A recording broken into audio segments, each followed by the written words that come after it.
baby.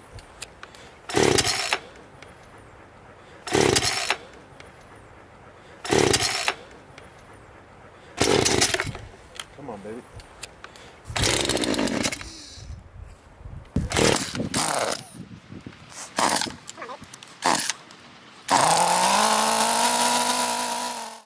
Hey guys, Health Coach Tim here with my brother Ben, and we're out here on Saur farming in beautiful Parkdale, Oregon, and we are inside what's called the Propagation House.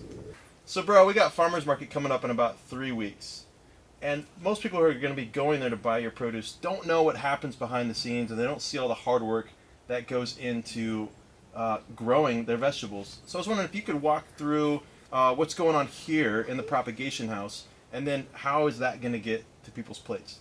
This box has all of our potting soil in it.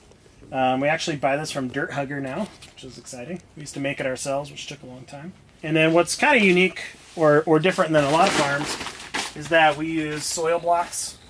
And so this gets plunged into the soil, and then we take a tray, this, and eject them onto the tray. Oh, that was terrible. Oh, we'll cut it. Anyway. Cut there. Hold that. Rewind. Hold that. Anyway. And then it makes these nice little soil blocks. And they have a nice little dimple in the top. And that's where you put the seed. And here's an example of trays of blocks that have been seeded, and some of these are just starting to germinate. These were seeded 3 days ago. Nice. So what do we got here? That is kohlrabi. Ah, kohlrabi. Everyone's favorite. Right, right. And these are sitting on a heated mat. You can see this black mat here. And that keeps that soil warm, so things germinate really quickly and grow well. Couple trays of broccoli, got some Swiss chard. Our first round of basil for the year. Okay.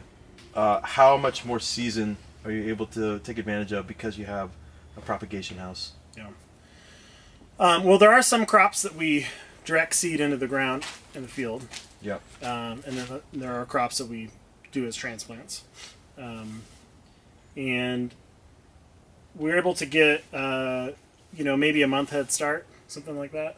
Are you kind of crossing your fingers that everything will be ready, or you'll have stuff to take to market? It will. It always happens. This time of the year, you always look at it and you wonder, but we'll get some warm days and yeah, things will start growing pretty well. Oh yeah. Oh yeah. Okay, we are in an entirely different hoop house now. It's a little bit bigger and hotter, I must say. It's a bit hot and humid in here. Bro, tell us what we got going on in here. Yeah, so from the trays that we saw earlier, our first couple rounds of things go into a couple of our hoop houses. That way we can get an early start on the season. The farmers market and our CSA starts in May. And if we didn't have these, we wouldn't have enough stuff to really start in May if we were planting into the field. Yeah, yeah. So having these, we can start planting in here in February and March, early March. Yeah, nice. So you can see some of that lettuce that we transplanted here a couple weeks ago. That's growing nicely. Cool. So in a few more weeks, hopefully it'll be ready to cut for salad. Yeah. We have some kohlrabi here in front of you. Nice. To your right and behind you is bok choy. This white stuff is a, we call a row cover, and that's covering radishes and turnips. Gotcha. And it's protecting them from pests that will lay their eggs beside the radish, and then their larvae will actually hatch out and eat the radishes. No kidding. So this is an organic way to keep the worms out of your radishes. Okay, so instead of putting some type of chemical in the ground or on the radishes, right, you just cover it with this cloth. Yeah. Okay. So then underneath here, you got, this is radishes. Yep. Cool. Cool. And I noticed there's two different plants here. Is that on purpose? Those are called weeds.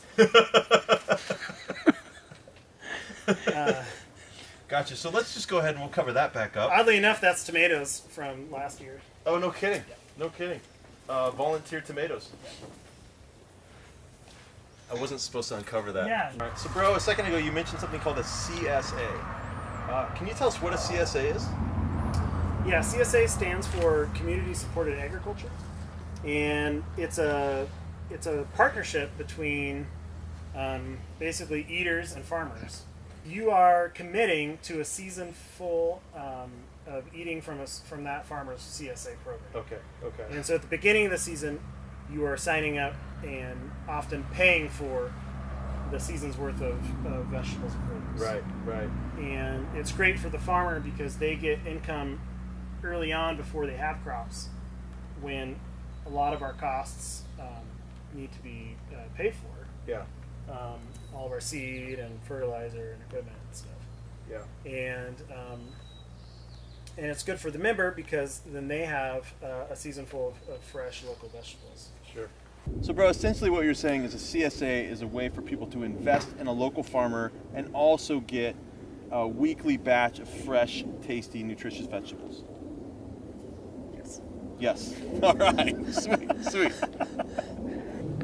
All right, guys. So there's a little bit about how your vegetables get to the farmer's market. They start in the Propagation House and either go to a larger hoop house or come out here to the field. And you'll notice we have some parsley that's been transplanted out to the field here, and that's going to grow up into bigger parsley and then make it out to the farmer's market. Bro, thanks for the education. Thanks for letting us come out to Saur Farming.